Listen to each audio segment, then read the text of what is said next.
So today I'm going to talk about 3 practices that are really powerful and helpful if you want to live a life of intention, of service, if you just want to feel alive. These practices, if you do them, will yield what you want, which is to feel alive, to express yourself, to be inspired.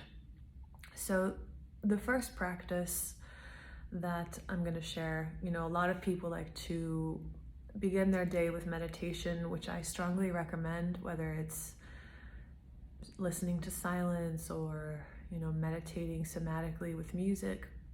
Both of those things are great, however you can kind of bathe in the fundamental nature of yourself. I think that's a great way to begin the day.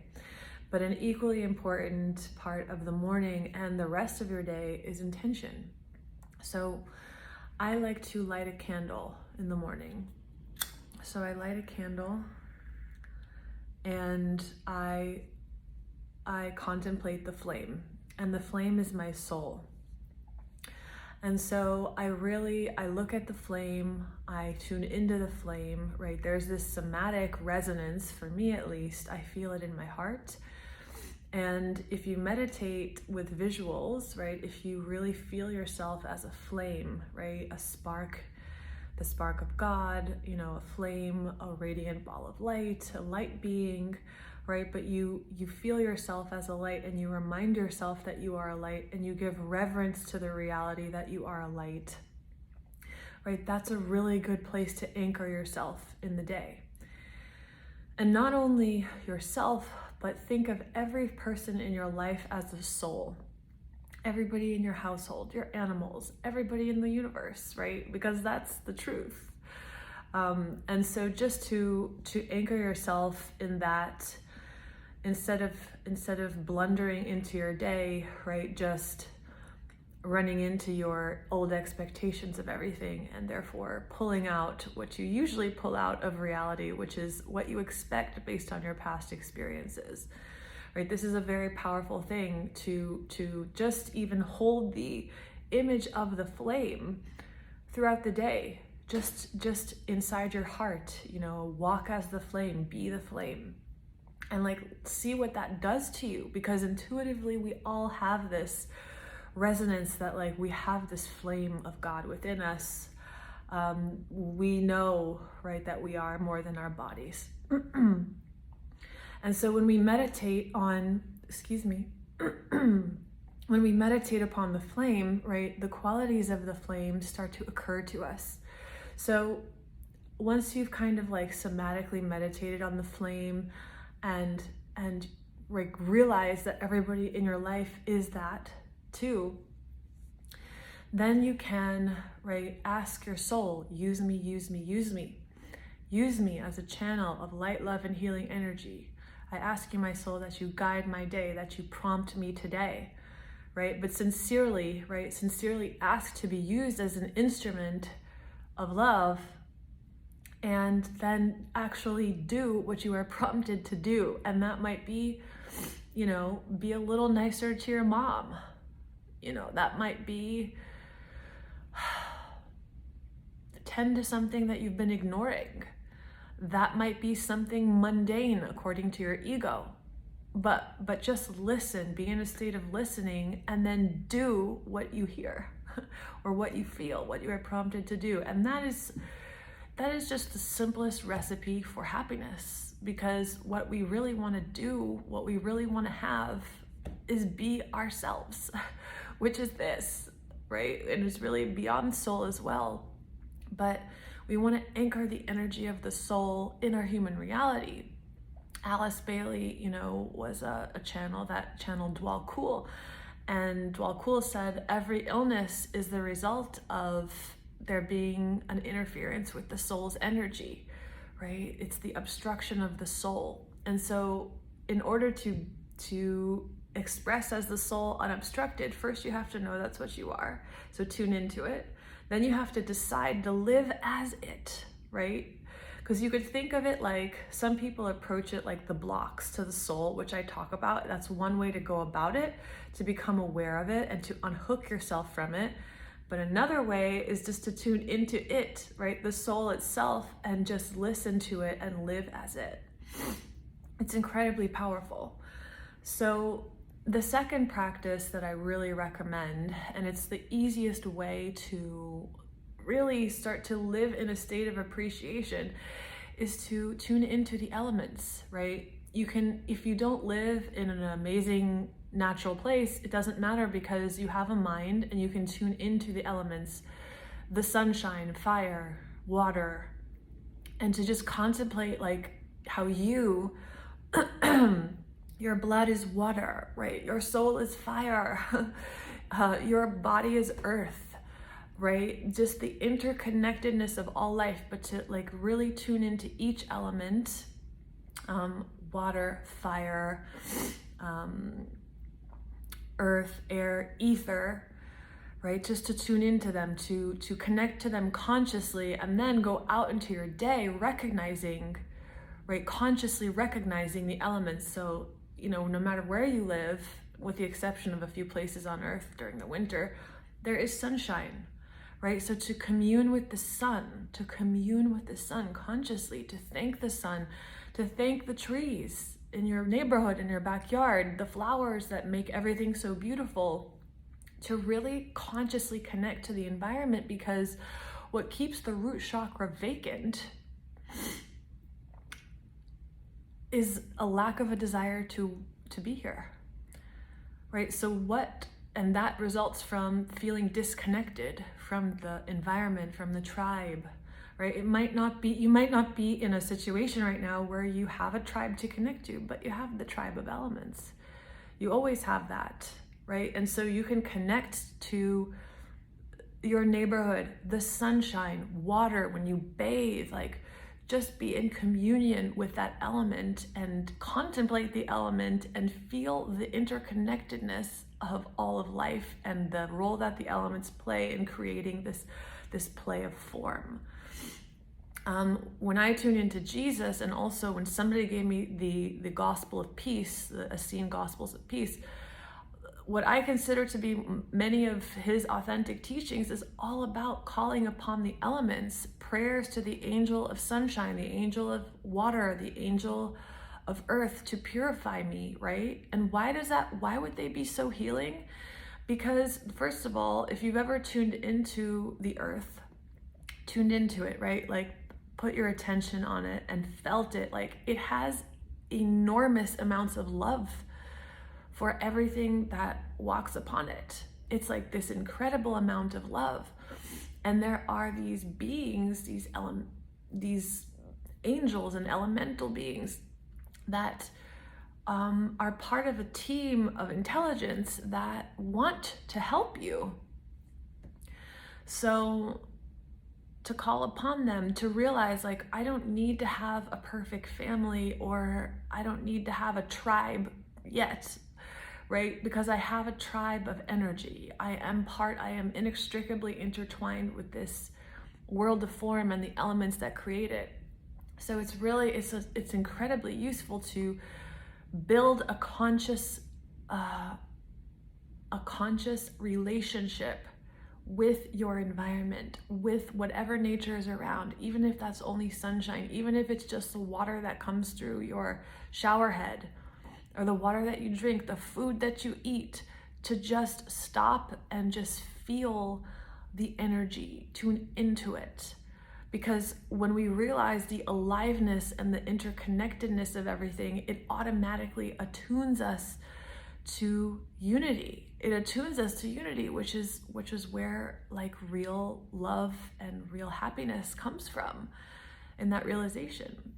So of course, unity is perceived from the heart, and that's one way to practice unity, right? To interact with life almost as if your eyes are in your heart, but also to just consciously commune with, to be in appreciation of, right? The elements, the trees, the air. it will transform your life. And it's so interesting that that's like, I mean, so far what I've read in the Essene Gospel of Peace, I think there's 4 books. It's so much about cultivating, right? Calling upon the angels of the elements and just asking for help and receiving and being grateful, right? So the third practice that I find to be very helpful in, I don't know, being happy, being alive, right? Paying attention, being here, is to care for things, And it's, I think in Zen, right, the fact that you take off your shoes and you pour tea in such a meticulous way, to bring more intention into your life, to design your food plate intentionally, to create beauty in your environment, whether it's an altar, whether it's, what you put on to wear today. There's a certain reverence for life that you're tapping into when you create beauty. So whether it's, something that you arrange in your home, or just the fact that you dust off your bookshelf, right? Because by dusting off the bookshelf, you're kind of appreciating the books, right? All this beautiful information, all of the wonderful structures in your household. Like taking off your shoes is a beautiful thing before you enter a space, because you have reverence for the space. This is all creating a sense of reverence and sacredness, right? This is living a life in prayer. And so, intention is really what connects. Intention is healthy male energy. If we're too much in the female, floating and being, right, and we lack intention, I mean, the reason why that begins to feel inherently empty at some point is because we're not expressing a whole other side of ourselves, which is the expression into life, the radiating into life, and connecting with the mundane parts of life in reverence, in simple ways, right? Whether it's making breakfast for a loved one or for yourself. How much do you enjoy the water in the bathtub, in the shower? Just creating a little bit more awareness and intention into the everyday things in life. That leads to a happy life. And that leads to everything that you think you want, and then it ultimately leads to the things you think you want, because now that you're bringing intention and celebration into your everyday life, you're not looking for, you're not hoping for, you're not wishing to be somewhere that you're not. You're no longer in lack. So just ask yourself, like, how can I bring more beauty, more intention into my life on a daily basis? The way that you cut your fruit before you make a smoothie. Are you singing and dancing when you're flipping your pancakes? Are you appreciating the little animals in your life? Like, I mean, I see my dog as a little ball of light that I just can't help but explode with happiness every time I see her, and every time I take her for a walk, I let her take me for a walk. I say, tell me what you want to see today, and I just have fun, right? I have fun with wherever, and she always picks a different route, but I have the intention to listen to life, to have fun with life, to appreciate life. And although it could be more difficult, right, with a particular human being, because you've practiced resistance to them, if you practice these simpler ways of tapping into appreciation, it will automatically bleed into the more difficult areas of your life, because you are expanding in your awareness what you want, which is to live in reverence and appreciation. And of course, it always helps to remember, right, that everybody in your life is a soul. Everybody in your life is a soul, and beyond the drama that's playing out is a love that most people don't understand, that maybe they haven't felt yet, but you can tap into when you simply meditate upon the reality that we are all souls walking each other home, creating scenes and motion pictures in order for us to realize things about ourselves, to cultivate qualities within ourselves. And of course, when you realize that the universe is holographic, right? You can't really say, I am the way I am because of my childhood. Because if you look at something like astrology or the gene keys or any of those tools, and you realize, well, I had aggression in my imprint already, and I manifested aggressive parents, right? So it's like the universe is holographic. There's nothing to blame. It's simply something, reality is something that you choose to move into as a way to sculpt yourself into a new version of wherever you started, right? And so can't you feel the love for that? And remember as well, if your mind is still in the machination, like even if you are observing your mind, you're disidentified from the mind, but your mind is still literally projecting blame, right? And maybe you're disidentified from it, so you're just observing it. If your mind is still projecting blame, you haven't forgiven yourself, which forgiving yourself means understanding, right? On a psychological level, it could mean like literally forgiving myself. Okay, I did the best that I could do, right? I've made the choices that I've made in life.